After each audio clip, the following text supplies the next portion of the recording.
Driven to Win Audiobook presents Aepyornis Island, written by H.G. Wells. Let's begin the story. The man with the scarred face leant over the table and looked at my bundle. "Orchids?" he asked. "Few," I said. "Cypripediums," he said. "Chiefly," said I. "Anything new?" "I thought not. I did these islands 27 years ago. If you find anything new here, well, it's brand new. I didn't leave much." "I'm not a collector," said I. "I was young then," he went on. "Lord, how I used to fly round." He seemed to take my measure. "I was in the East Indies 2 years, and in Brazil 7. Then I went to Madagascar." "I know a few explorers by name," I said, anticipating a yarn. "Whom did you collect for?" "Dawson's. I wonder if you've heard the name of Butcher ever." "Butcher? Butcher?" The name seemed vaguely present in my memory. Then I recalled Butcher v. Dawson. "Why?" said I. "You are the man who sued them for 4 years' salary. Got cast away on a desert island." "Your servant," said the man with the scar, bowing. "Funny case. Wasn't it? Was me, making a little fortune on that island, doing nothing for it neither, and them quite unable to give me notice. It often used to amuse me thinking over it while I was there. I did calculations of it, big, all over the blessed atoll in ornamental figuring." "How did it happen?" said I.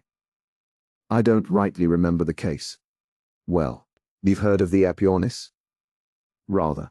Andrews was telling me of a new species he was working on only a month or so ago, just before I sailed. They've got a thigh bone. It seems nearly a yard long. Monster the thing must have been." "I believe you," said the man with the scar. "It was a monster. Sinbad's Rock was just a legend of him. But when did they find these bones?" 3 or 4 years ago. "I fancy." "Why? Why? Why?" "Because I found Lord, it's nearly 20 years ago. If Dawson's hadn't been silly about that salary, they might have made a perfect ring. And them, I could help the infernal boat going adrift." He paused. "I suppose it's the same place. A kind of swamp about 90 miles north of Antananarivo. Do you happen to know? You have to go to it along the coast by boats. You don't happen to remember, perhaps?" "I don't. I fancy Andrews said something about a swamp. It must be the same. It's on the east coast, and somehow there's in the water that keeps things from decaying. Like creosote it smells. It reminded me of Trinidad." "Did they get any more eggs?" "Some of the eggs I found were 1.5 feet long. The swamp goes circling round, you know, and cuts off this bit. It's mostly salt, too." "Well, what a time I had of it. I found the things quite by accident. We went for eggs, me and 2 native chaps, in one of those rum canoes all tied together, and found the bones at the same time. We had a tent and provisions for 4 days, and we pitched on one of the firmer places. To think of it brings that odd tarry smell back even now. It's funny work. You go probing into the mud with iron rods, you know. Usually the egg gets smashed. I wonder how long it is since these Aepyornises really lived.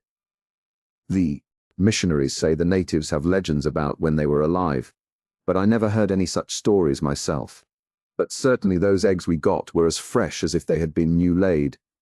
Fresh! Carrying them down to the boat, one of my nigger chaps dropped one on a rock, and it smashed. How I lammed into the beggar!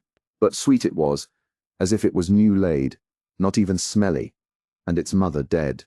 These 400 years, perhaps," said a centipede had bit him. "However, I'm getting off the straight with the story. It had taken us all day to dig into the slush and get these eggs out unbroken, and we were all covered with beastly black mud, and naturally I was cross. So far as I knew, they were the only eggs that have ever been got out, not even cracked. I went afterwards to see the ones they have at the Natural History Museum in London. All of them were cracked, and just stuck together like a mosaic, and bits missing. Mine were perfect, and I meant to blow them when I got back. Naturally, I was annoyed at the silly duffer dropping 3 hours' work just on account of a centipede. I hit him about, rather. No European is known to have seen a live Aepyornis, with the doubtful exception of MacAndrew, who visited Madagascar in 1745. HGW.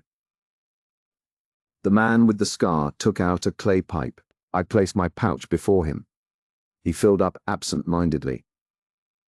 How about the others? Did you get those home? I don't remember. That's the queer part of the story. I had 3 others. Perfectly fresh eggs. We put them in the boat, and then I went up to the tent to make some coffee, leaving my 2 heathens down by the beach, the one fooling about with his sting, and the other helping him. It never occurred to me that the beggars would take advantage of the peculiar position I was in to pick a quarrel. But I suppose the centipede poison and the kicking I had given him had upset the one. He was always a cantankerous sort, and he persuaded the other. I remember I was sitting and smoking and boiling up the water over a spirit lamp business I used to take on these expeditions. Incidentally, I was admiring the swamp under the sunset. All black and blood red it was, in streaks, a beautiful sight. And up beyond the land rose grey and hazy to the hills, and the sky behind them red, like a furnace mouth. And 50 yards behind the back of me was these blessed heathen, quite, regardless of the tranquil air of things, plotting to cut off with the boat and leave me all alone with 3 days' provisions and a canvas tent, and nothing to drink whatsoever beyond a little keg of water. I heard a kind of yelp behind me, and there they were in this canoe affair. It was, tain't properly a boat, and, perhaps, 20 yards from land. I realized what was up in a moment. My gun was in the tent, and besides I had no bullets, only duck shot. They knew that, but I had a little revolver in my pocket, and I pulled that out as I ran down to the beach. "Come back," says I, flourishing it. They jabbered something at me, and the man that broke the egg jeered. I aimed at the other, because he was unwounded and had the paddle, and I missed. They laughed. However, I was teat beat. I knew I had to keep cool, and I tried him again and made him jump with the wang of it. He didn't laugh that time. The 3rd time I got his head, and over he went, and the paddle with him. It was a precious lucky shot for a revolver. I reckon it was 50 yards. He went right under. I don't know if he was shot, or simply stunned and drowned. Then I began to shout to the other chap to come back, but he huddled up in the canoe and refused to answer. So I fired out my revolver at him, and never got near him. I felt a precious fool, I can tell you. There I was on this rotten black beach, flat swamp all behind me, and the flat sea, cold after the sunset, and just this black canoe drifting steadily out to sea. I tell you, I damned Dawsons and Jamracks and museums, and all the rest of it just to rights. I bawled to this nigger to come back, until my voice went up into a scream. There was nothing for it but to swim after him, and take my luck with the sharks. So I opened my clasp knife and put it in my mouth, and took off my clothes and waded in. As soon as I was in the water, I lost sight of the canoe, but I aimed, as I judged, to head it off. I hoped the man in it was too bad to navigate, and that it would keep on drifting in the same direction. Presently it came up over the horizon again to the southwestward about.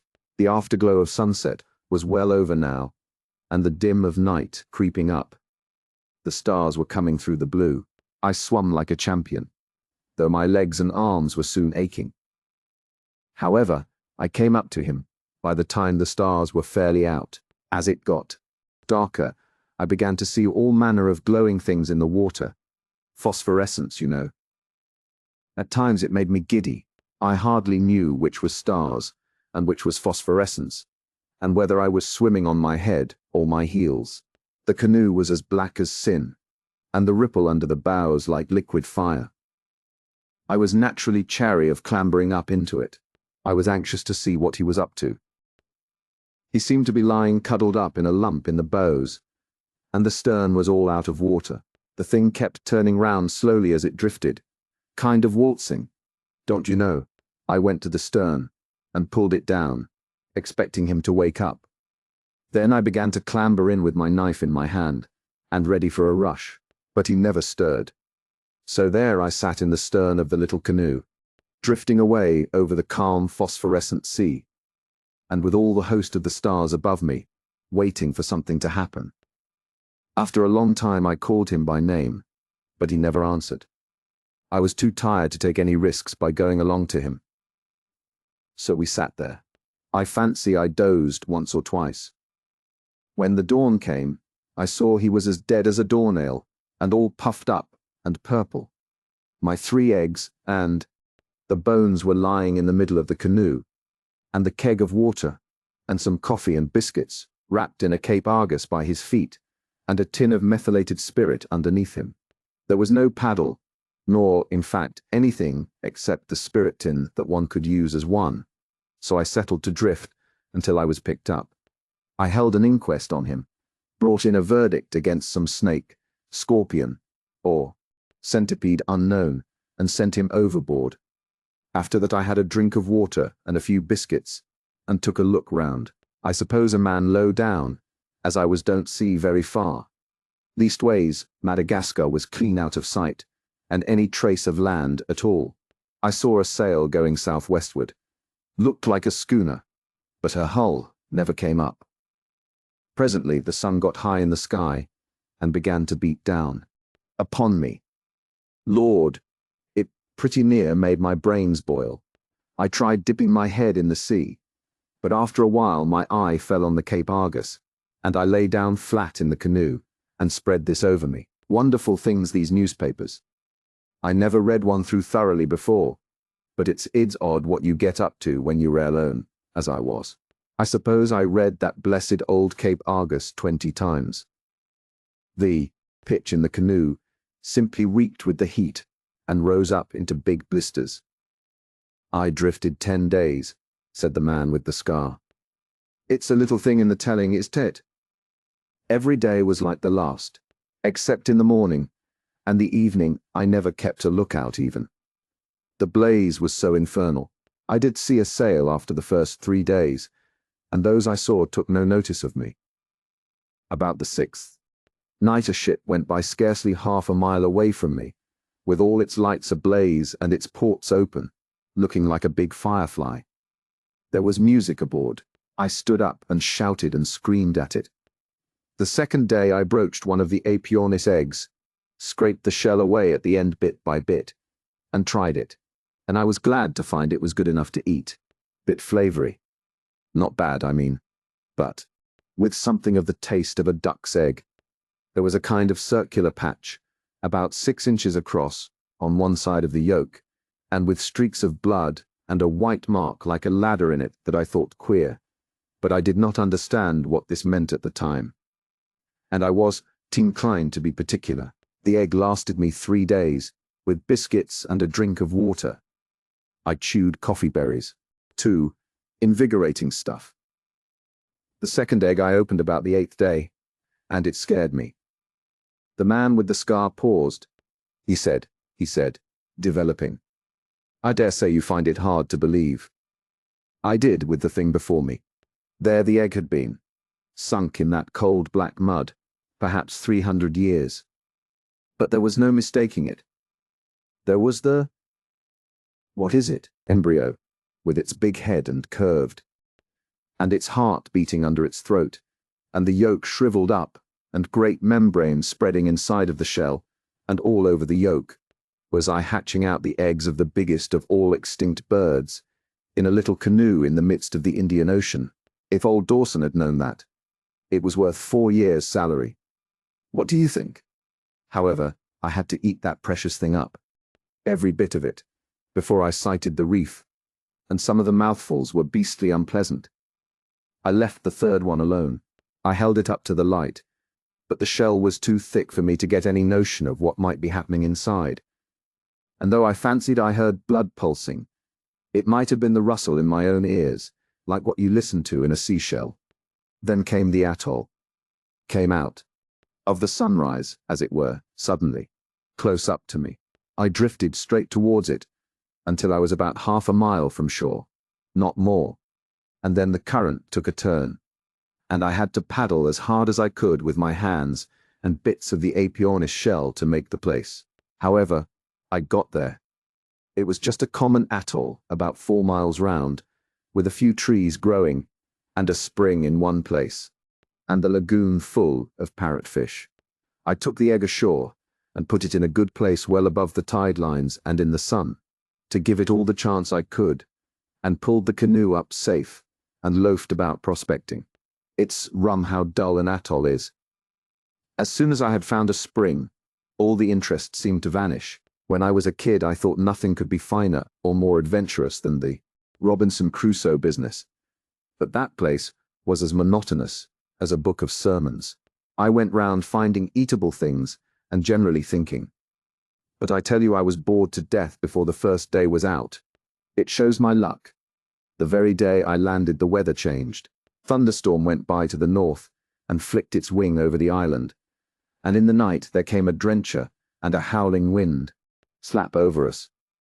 It wouldn't have taken much, to upset that canoe. I was sleeping under the canoe, and the egg was luckily among the sand higher up the beach. And the first thing I remember was a sound like 100 pebbles hitting the boat at once, and a rush of water over my body. I'd been dreaming of Antananarivo, and I sat up and holloed to Intoshi to ask her what the devil was up, and clawed out at the chair where the matches used to be. Then I remembered where I was. There were phosphorescent waves rolling up, as if they meant to eat me, and all the rest of the night as black as pitch. The air was simply yelling. The clouds seemed down on your head almost, and the rain fell as if heaven was sinking, and they were bailing out the waters above the firmament. One great roller came writhing at me like a fiery serpent, and I bolted. Then I thought of the canoe, and ran down to it as the water went hissing back again, but the thing had gone. I wondered about the egg then, and felt my way to it. It was all right and well out of reach of the maddest waves, so I sat down beside it and cuddled it for company. Lord, what a night that was! The storm was over before the morning. There was a rag of cloud left in the sky when the dawn came, and all along the beach there were bits of plank scattered, which was the disarticulated skeleton, so to speak, of my canoe. However, that gave me something to do. For, taking advantage of 2 of the trees being together, I rigged up a kind of storm shelter with these vestiges. And that day the egg hatched. Hatched, sir, when my head was pillowed on it, and I was asleep. I heard a whack and felt a jar, and sat up, and there was the end of the egg pecked out, and a rum little brown head looking out at me. Lord, I said, you real welcome. And with a little difficulty he came out. He was a nice friendly little chap, at first, about the size of a small hen. Very much like most other young birds, only bigger. His plumage was a dirty brown to begin with a sort of grey scab that fell off it very soon, and scarcely feathers, a kind of downy hair. I can hardly express how pleased I was to see him. I tell you, Robinson Crusoe don't make near enough of his loneliness. But here was interesting company. He looked at me, and winked his eye from the front backwards, like a hen, and gave a chirp and began to peck, about at once, as though being hatched 300 years too late was just nothing. Glad to see you, Man Friday, says I, for I had naturally settled he was to be called Man Friday if ever he was hatched, as soon as ever I found the egg in the canoe had developed. I was a bit anxious about his feed, so I gave him a lump of raw parrotfish at once. He took it, and opened his beak for more. I was glad of that, for, under the circumstances, if he'd been at all fanciful, I should have had to eat him after all. You'd be surprised what an interesting bird that Aepyornis chick was. He followed me about from the very beginning. He used to stand by me and watch while I fished in the lagoon, and go shares in anything I caught. And he was sensible, too. There were nasty green warty things, like pickled gherkins, used to lie about on the beach, and he tried one of these, and it upset him. He never even looked at any of them again. And he grew. You could almost see him grow. And as I was never much of a society man, his quiet, friendly ways suited me to a T. For nearly 2 years we were as happy as we could be on that island. I had no business worries, for I knew my salary was mounting up. We would see a sail now and then, but nothing ever came near us. I amused myself, too, by decorating the island with designs worked in sea urchins and fancy shells of various kinds. I put Aepyornis Island all round the place very nearly, in big letters, like what you see done with coloured stones at railway stations in the old country, and mathematical calculations and drawings of various sorts. And I used to lie watching the blessed bird stalking round and growing, and think how I could make a living out of him by showing him about if I ever got taken off. After his first molt, he began to get handsome, with a crest and a blue wattle, and a lot of green feathers at the behind of him. And then I used to puzzle whether Dawsons had any right to claim him or not. Stormy weather, and in the rainy season we lay snug under the shelter I had made out of the old canoe. And I used to tell him lies about my friends at home. And after a storm we would go round the island together to see if there was any drift. It was a kind of idyll, you might say. If only I had had some tobacco, it would have been simply just like heaven.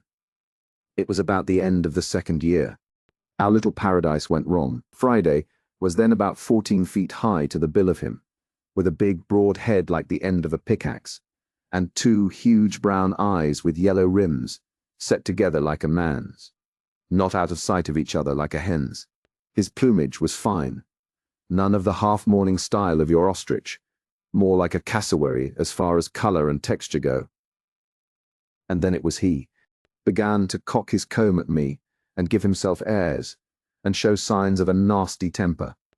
At last came a time when my fishing had been rather unlucky, and he began to hang about me in a queer meditative way. I thought he might have been eating sea cucumbers or something, but it was really just discontent on his part. I was hungry too, and when at last I landed a fish, I wanted it for myself. Tempers were short that morning on both sides. He pecked at it and grabbed it, and I gave him a whack on the head to make him leave go. And at that he went for me. Lord, he gave me this in the face. The man indicated his scar. Then he kicked me. It was like a cart horse. I got up, and seeing he hadn't finished, I started off full tilt with my arms doubled up over my face. But he ran on, those gawky legs of his faster than a racehorse, and kept landing out at me with sledgehammer kicks and bringing his pickaxe down on the back of my head. I made for the lagoon and went in up to my neck. He stopped at the water, for he hated getting his feet wet, and began to make a shindy, something like a peacock's, only hoarser. He started strutting up and down the beach. I'll admit I felt small to see this blessed fossil lording it there, and my head and face were all bleeding, and, well, my body just one jelly of bruises. I decided to swim across the lagoon and leave him alone for a bit, until the affair blew over. I shinned up the tallest palm tree, and sat there thinking of it all. I don't suppose I ever felt so hurt by anything before or since. It was the brutal ingratitude of the creature. He'd been more than a brother to him. I'd hatched him, educated him, a great gawky, out-of-date bird, and me a human being, hair of the ages and all that. I thought after a time he'd begin to see things in that light himself, and feel a little sorry for his behavior. I thought if I was to catch some nice little bits of fish, perhaps, and go to him presently in a casual kind of way, and offer them to him, he might do the sensible thing. It took me some time to learn how unforgiving and cantankerous an extinct bird can be. Malice. I won't tell you all the little devices I tried to get that bird round again. I simply can't tell. It makes my cheek burn with shame even now to think of the snubs and buffets I had from this infernal curiosity. I tried violence. I chucked lumps of coral at him from a safe distance, but he only swallowed them. I shied my open knife at him, and almost lost it, though it was too big for him to swallow. I tried starving him out and struck fishing, but he took to picking along the beach at low water after worms, and rubbed along on that. Half my time I spent up to my neck in the lagoon, and the rest up the palm trees. One of them was scarcely high enough, and when he caught me up it, he had a regular bank holiday with the calves of my legs. It got unbearable. I don't know if you have ever tried sleeping up a palm tree. It gave me the most horrible nightmares. Think of the shame of it, too. Was this extinct animal mooning about my island like a sulky duke, and me not allowed to rest the sole of my foot on the place? I used to cry, with weariness and vexation. I told him straight that I did not mean to be chased about a desert island by any damned anachronisms. I told him to go and peck a navigator of his own age. But he only snapped his beak at me. Great ugly bird, all legs and neck. I shouldn't like to say how long that went on altogether. I'd have killed him sooner if I'd known how. However, I hit on a way of settling him. At last. It is a South American dodge. I joined all my fishing lines together with stems of seaweed and things, and made a stoutish string, perhaps 12 yards in length or more, and I fastened 2 lumps of coral rock to the ends of this. It took me some time to do, because every now and then I had to go into the lagoon or up a tree as the fancy took me. This I whirled rapidly round my head, and then let it go at him. The first time I missed, but the next time the string caught his legs beautifully, and wrapped round them again and again. Over he went. I threw it standing waist deep in the lagoon, and as soon as he went down, I was out of the water and sawing at his neck with my knife. I don't like to think of that even now. I felt like a murderer while I did it, though my anger was hot against him. When I stood over him and saw him bleeding on the white sand, and his beautiful great legs and neck writhing in his last agony, pah! With that tragedy loneliness came upon me like a curse. Good Lord, you can't imagine how I missed that bird. I sat by his corpse and sorrowed over him, and shivered as I looked round the desolate, silent reef. I thought of what a jolly little bird he had been when he was hatched, and of 1,000 pleasant tricks he had played before he went wrong. I thought if I'd only wounded him, I might have nursed him round into a better understanding. If I'd had any means of digging into the coral rock, I'd have buried him. I felt exactly as if he was human.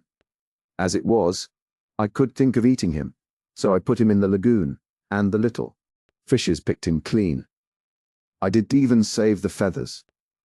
Then one day a chap cruising about in a yacht had a fancy to see if my atoll still existed. He did come a moment too soon, for I was about sick enough of the desolation of it, and only hesitating whether I should walk out into the sea and finish up the business that way, or fall back on the green things. I sold the bones to a man named Winslow, a dealer near the British Museum, and he says he sold them to old Havers. It seems Havers did understand they were extra large, and it was only after his death they attracted attention. They called Aepyornis. What was it? Aepyornis vastus, said I. It's funny. The very thing was mentioned to me by a friend of mine. When they found an Aepyornis, with a thigh a yard long, they thought they had reached the top of the scale, and called him Aepyornis maximus. Then someone turned up another thigh bone 4 feet 6 or more, and that they called Aepyornis titan. Then your vastus was found after old Havers died, in his collection, and then a vastissimus turned up. Winslow was telling me as much, said the man with the scar. If they get any more Aepyornises, he reckons, scientific swell will go and burst a blood vessel. But it was a queer thing to happen to a man, wasn't it, altogether? Here, the story comes to an end. If you enjoy quality English audiobooks uploaded regularly, be sure to subscribe to Driven to Win Audiobook. From timeless classics to modern masterpieces, you will find them all here. Thank you for listening to Driven to Win Audiobook.